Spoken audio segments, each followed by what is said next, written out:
ആകാശവാണി.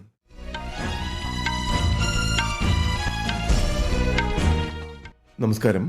വാർത്തകൾ വായിക്കുന്നത് നരേന്ദ്രമോഹൻ.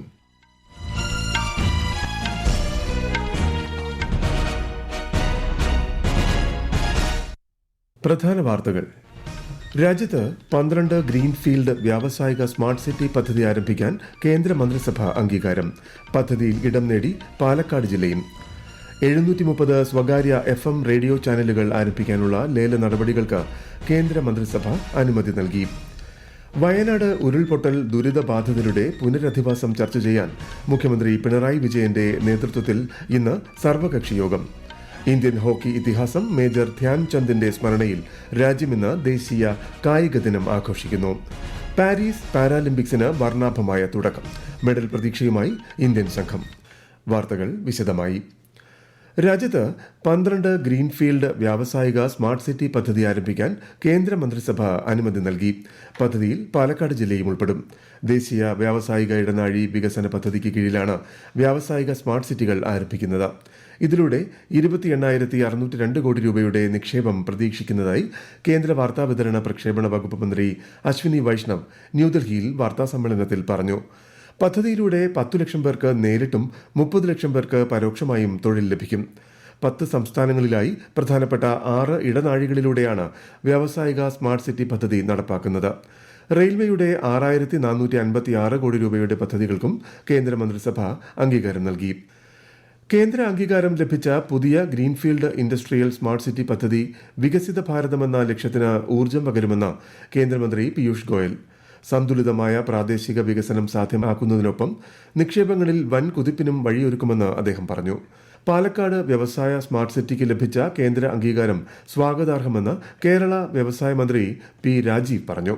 സംസ്ഥാനത്തിന്റെ വ്യവസായ വളർച്ചയ്ക്ക് ഏറെ സഹായകരമാണ് ഈ പ്രഖ്യാപനമെന്നും മന്ത്രി അഭിപ്രായപ്പെട്ടു. രാജ്യത്ത് 730 സ്വകാര്യ FM റേഡിയോ ചാനലുകൾ ആരംഭിക്കാനുള്ള ലേല നടപടികൾക്ക് കേന്ദ്ര മന്ത്രിസഭ അനുമതി നൽകി. 234 നഗരങ്ങളിലെ FM ചാനലുകൾക്കുള്ള ഈ ലേലമാണ് നടക്കുന്നത്. പാലക്കാടും കാസർഗോഡ് ജില്ലയിലെ കാഞ്ഞങ്ങാടും 3 വീതം ചാനലുകൾ ഇതിൽ ഉൾപ്പെടും.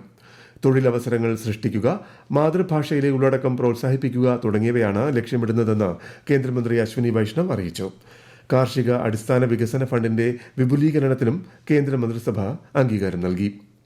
സ്ത്രീകൾക്കും കുട്ടികൾക്കുമെതിരെയുള്ള അതിക്രമങ്ങൾ പരിഷ്കൃത സമൂഹത്തിന് യോജിച്ചതല്ലെന്ന് രാഷ്ട്രപതി ദ്രൗപദി മുർമു. കൊൽക്കത്തയിൽ വനിതാ ഡോക്ടർ കൊല്ലപ്പെട്ട സംഭവത്തിന്റെ പശ്ചാത്തലത്തിൽ സമൂഹമാധ്യമമായ എക്സിൽ പങ്കുവച്ച കുറിപ്പിലാണ് ശ്രീമതി മുർമു ആശങ്ക പങ്കുവച്ചത്. കൊൽക്കത്ത സംഭവം രാജ്യത്തെ മുഴുവൻ ഞെട്ടിച്ചിരിക്കുകയാണെന്നും രാഷ്ട്രപതി പറഞ്ഞു. പ്രധാന തുറമുഖങ്ങളിലെ തൊഴിലാളികളുടെ വേതന ഘടന, പെൻഷൻ ആനുകൂല്യങ്ങൾ ഉൾപ്പെടെയുള്ള മറ്റു സേവന വ്യവസ്ഥകൾ പരിഷ്കരിക്കുന്നതിന് അംഗീകാരം നൽകിയതായി കേന്ദ്രമന്ത്രി സർബാനന്ദ സോണോവാൾ. ഇതിനായി വേജ് നെഗോസിയേഷൻ കമ്മിറ്റിയും ഇന്ത്യൻ പോർട്ട് അസോസിയേഷനും തമ്മിൽ ധാരണാപത്രം ഒപ്പുവച്ചു. തുറമുഖ തൊഴിലാളികൾക്ക് നീതിയുക്തമായ പരിഗണന ഉറപ്പാക്കുന്നതിൽ സുപ്രധാനമായ ഒരു ചുവടുവയ്പ്പാണ് ഇതെന്ന് ശ്രീ സോണോവാൾ പറഞ്ഞു. മുൻ ജാർഖണ്ഡ് മുഖ്യമന്ത്രി ചമ്പായ് സൊറൈൻ ഹേമന്ത് സൊറൈൻ മന്ത്രിസഭയിൽ നിന്നും രാജിവെച്ചു.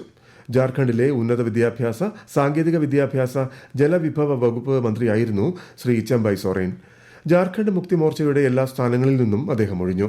പാർട്ടിയുടെ പ്രവർത്തന ശൈലിയും നയങ്ങളുമാണ് തന്നെ പാർട്ടി വിടാൻ പ്രേരിപ്പിച്ചതെന്ന് നാളെ BJPയിൽ ചേരാനിരിക്കുന്ന ചമ്പായ് സൊറൈൻ JMM പ്രസിഡന്റ് ഷിബു സൊറൈൻ അയച്ച കത്തിൽ പറയുന്നു. ഈ വാർത്തകൾ ആകാശവാണിയിൽ നിന്ന്. ആകാശവാണി വാർത്തകളും വാർത്താധിഷ്ഠിത പരിപാടികളും all India radio news Thiruvananthapuram എന്ന യൂട്യൂബ് ചാനലിൽ ലഭ്യമാണ്. കൂടുതൽ വാർത്തകൾക്കായി all India radio news Thiruvananthapuram എന്ന ഫേസ്ബുക്ക് പേജും @AER_News_TVM എന്ന എക്സ് ഹാൻഡിലും സന്ദർശിക്കാം. കേരളത്തിലെ വയനാട് ഉരുൾപൊട്ടൽ ദുരിതബാധിതരുടെ പുനരധിവാസം ചർച്ച ചെയ്യാൻ ഇന്ന് സർവകക്ഷി യോഗം ചേരും. മുഖ്യമന്ത്രി പിണറായി വിജയന്റെ നേതൃത്വത്തിൽ ഓൺലൈനായി വൈകുന്നേരമാണ് യോഗം. സർവകക്ഷി യോഗത്തിന് ശേഷം പുനരധിവാസ പുനർനിർമ്മാണ പാക്കേജിന് അന്തിമ രൂപം ആകും. നിയമസഭാ പരിസ്ഥിതി സമിതി ഇന്നും നാളെയും കോഴിക്കോട്, വയനാട് ജില്ലകളിലെ ഉരുൾപൊട്ടൽ ബാധിത പ്രദേശങ്ങൾ സന്ദർശിക്കും. മേഖലയിലെ പാരിസ്ഥിതിക പ്രശ്നങ്ങൾ സംബന്ധിച്ച് വിവിധ വകുപ്പുകളിലെ ഉദ്യോഗസ്ഥരിൽ നിന്നും സമിതി വിവരശേഖരണം നടത്തും. ഇന്ന് ദേശീയ കായിക ദിനം. ഇന്ത്യൻ ഹോക്കി ഇതിഹാസം മേജർ ധ്യാൻചന്ദിന്റെ സ്മരണാർത്ഥമാണ് അദ്ദേഹത്തിന്റെ ജന്മദിനമായ ഓഗസ്റ്റ് 29-ന് രാജ്യം ദേശീയ കായിക ദിനമായി ആഘോഷിക്കുന്നത്. വിശദാംശങ്ങളിലേക്ക്. കായിക മേഖലയുടെ പ്രാധാന്യത്തെപ്പറ്റി ജനങ്ങളിൽ അവബോധം സൃഷ്ടിക്കുകയാണ് ദിനാചരണത്തിന്റെ പ്രധാന ലക്ഷ്യം. ഇന്ത്യൻ ഹോക്കി ഇതിഹാസം മേജർ ധ്യാൻചന്ദിന്റെ പാരമ്പര്യത്തെയും ഇതോടൊപ്പം ആദരിക്കുന്നു. രാജ്യത്തുടനീളം കായിക രംഗത്തിന്റെ പ്രോത്സാഹനത്തിനായി വിവിധ പരിപാടികളും സംരംഭങ്ങളും ഇന്ന് സംഘടിപ്പിക്കും. മേജർ ധ്യാൻചന്ദ് ഇന്ത്യൻ കായിക രംഗത്തിന് നൽകിയ നിസ്തുലമായ സംഭാവനകളെ അംഗീകരിച്ചുകൊണ്ട് അദ്ദേഹത്തിന്റെ അസാധാരണമായ അർപ്പണബോധവും അച്ചടക്കവും അഭിനിവേശവും ഈ ദിവസം ആഘോഷിക്കപ്പെടുന്നു. 2012 കേന്ദ്ര സർക്കാർ മേജർ ധ്യാൻചന്ദിന്റെ ജന്മദിനം ദേശീയ കായിക ദിനമായി പ്രഖ്യാപിച്ചത്. ഈ വർഷത്തെ ദേശീയ കായിക ദിനം കായികക്ഷമതയുടെ അജയ്യമായ ചൈതന്യത്തെ ആഘോഷിക്കുന്നു. സ്പോർട്സിന്റെ പ്രാധാന്യത്തെക്കുറിച്ച് ബോധ്യപ്പെടുത്തുന്നതിനും ശാരീരിക ക്ഷമത പരിപോഷിപ്പിക്കുന്നത് പ്രോത്സാഹിപ്പിക്കുന്നതിനും അടുത്ത തലമുറയിലെ കായിക താരങ്ങളെ വാർത്തെടുക്കുന്നതിനും ദേശീയ കായിക ദിനാചരണം ലക്ഷ്യമിടുന്നു. News desk, Akashvani. Paralympics games 2024 പാരീസിൽ വർണ്ണാഭമായ തുടക്കം. ഗെയിംസിന്റെ ഔദ്യോഗിക ഉദ്ഘാടനം ഫ്രഞ്ച് പ്രസിഡന്റ് ഇമ്മാനുവൽ മാക്രോ നിർവഹിച്ചു.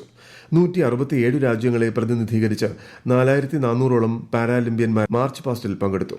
ജാവലിൻ ത്രോ താരം സുമിത് അന്തിലും ടേബിൾ ടെന്നീസ് താരം ഭാഗ്യശ്രീ ജാദവുമാണ് ഇന്ത്യൻ സംഘത്തെ നയിച്ചത്.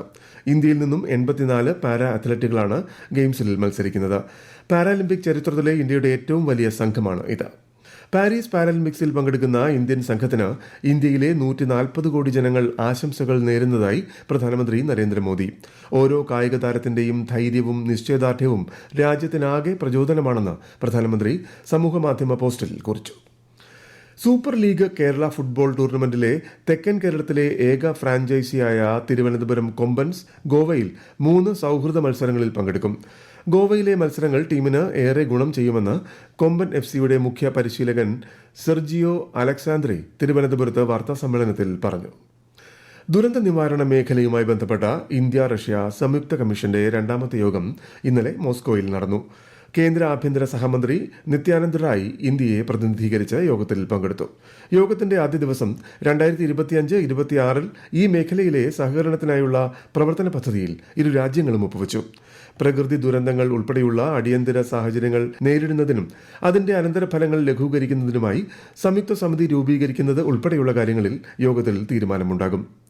രാജ്യത്തെ മെഡിക്കൽ മേഖലയിൽ പ്രവർത്തിക്കുന്നവരുടെ സുരക്ഷ സംബന്ധിച്ച നടപടികൾ ചർച്ച ചെയ്യാൻ രൂപീകരിച്ച ദേശീയ ദൌത്യസേന സംസ്ഥാനങ്ങളിലെ ചീഫ് സെക്രട്ടറിമാരുമായും DGPമാരുമായും ചർച്ച നടത്തി. കേന്ദ്ര ആഭ്യന്തര സെക്രട്ടറി, ആരോഗ്യ സെക്രട്ടറി എന്നിവരുടെ അധ്യക്ഷതയിൽ ഓൺലൈനായാണ് യോഗം ചേർന്നത്. റോഡുകളിലെ വിജനമായ പ്രദേശങ്ങളിൽ CCTV ക്യാമറകൾ സ്ഥാപിക്കുക, 112 ഹെൽപ്പ് ലൈനിൽ ആരോഗ്യ പ്രവർത്തകരെയും ഉൾപ്പെടുത്തുക തുടങ്ങിയവ ഉറപ്പാക്കണമെന്ന് ആഭ്യന്തര സെക്രട്ടറി നിർദ്ദേശം നൽകി. കേരളത്തിൽ ക്യാൻസർ മരുന്നുകൾ കമ്പനി വിലയ്ക്ക് ലഭ്യമാക്കുന്ന കാരുണ്യ സ്പർശം പദ്ധതി മുഖ്യമന്ത്രി പിണറായി വിജയൻ ഇന്ന് ഉദ്ഘാടനം ചെയ്യും. എല്ലാ ജില്ലകളിലെയും തെരഞ്ഞെടുത്ത 14 കാരുണ്യ ഫാർമസികൾ വഴി 247 ഇനം മരുന്നുകളാണ് ഇത്തരത്തിൽ ലഭ്യമാക്കുന്നത്. പാർട്ടി പ്രചാരണ വീഡിയോയിൽ കുട്ടിയെ ഉൾപ്പെടുത്തിയതിൽ ഹരിയാന BJP അധ്യക്ഷൻ മോഹൻലാൽ ബഡോളിക്ക് സംസ്ഥാന തെരഞ്ഞെടുപ്പ് കമ്മീഷൻ കാരണം കാണിക്കൽ നോട്ടീസ് അയച്ചു. ഹരിയാനയിൽ തെരഞ്ഞെടുപ്പ് പ്രചാരണത്തിനായി സോഷ്യൽ മീഡിയ സൈറ്റായ എക്സിലെ BJPയുടെ പോസ്റ്റിനെതിരെയാണ് തെരഞ്ഞെടുപ്പ് കമ്മീഷന്റെ നടപടി. രാഷ്ട്രീയ പാർട്ടികളും തെരഞ്ഞെടുപ്പ് ഉദ്യോഗസ്ഥരും തെരഞ്ഞെടുപ്പ് പ്രക്രിയയിൽ കുട്ടികളെ ഉൾപ്പെടുത്താൻ പാടില്ല എന്നതാണ് തെരഞ്ഞെടുപ്പ് കമ്മീഷന്റെ മാർഗനിർദ്ദേശം. അടുത്ത മാസം 8 മുതൽ 17 വരെ ചൈനയിലെ ഹുലൻബുയറിൽ നടക്കുന്ന ഏഷ്യൻ ചാമ്പ്യൻസ് ട്രോഫിക്കുള്ള 18-അംഗ ഇന്ത്യൻ പുരുഷ ഹോക്കി ടീമിനെ പ്രഖ്യാപിച്ചു. ടൂർണമെന്റിൽ ഏഷ്യയിലെ ഏറ്റവും മികച്ച ടീമുകളായ India, Korea, Malaysia, Pakistan, Japan, China എന്നിവർ മാറ്റുരയ്ക്കും. നിലവിലെ ചാമ്പ്യന്മാരായ ഇന്ത്യയെ ഹർമൻപ്രീത് സിംഗ് നയിക്കും. സെപ്റ്റംബർ 8 ചൈനയ്ക്കെതിരായ ആദ്യ മത്സരത്തോടെ ഇന്ത്യയുടെ പോരാട്ടം ആരംഭിക്കും. പ്രധാന വാർത്തകൾ വീണ്ടും. രാജ്യത്ത് 12 ഗ്രീൻഫീൽഡ് വ്യാവസായിക സ്മാർട്ട് സിറ്റി പദ്ധതി ആരംഭിക്കാൻ കേന്ദ്ര മന്ത്രിസഭ അംഗീകാരം. പദ്ധതിയിൽ ഇടം നേടി പാലക്കാട് ജില്ലയും. 730 സ്വകാര്യ FM റേഡിയോ ചാനലുകൾ ആരംഭിക്കാനുള്ള ലേല നടപടികൾക്ക് കേന്ദ്ര മന്ത്രിസഭ അനുമതി നൽകി. വയനാട് ഉരുൾപൊട്ടൽ ദുരിതബാധിതരുടെ പുനരധിവാസം ചർച്ച ചെയ്യാൻ മുഖ്യമന്ത്രി പിണറായി വിജയന്റെ നേതൃത്വത്തിൽ ഇന്ന് സർവകക്ഷി യോഗം. ഇന്ത്യൻ ഹോക്കി ഇതിഹാസം മേജർ ധ്യാൻചന്ദിന്റെ സ്മരണയിൽ രാജ്യമിന്ന് ദേശീയ കായിക ദിനം ആഘോഷിക്കുന്നു. പാരീസ് പാരാലിമ്പിക്സിന് വർണ്ണാഭമായ തുടക്കം. മെഡൽ പ്രതീക്ഷയുമായി ഇന്ത്യൻ സംഘം. വാർത്തകൾ കഴിഞ്ഞു. അടുത്ത വാർത്താ പ്രക്ഷേപണം ഉച്ചയ്ക്ക് 12:30.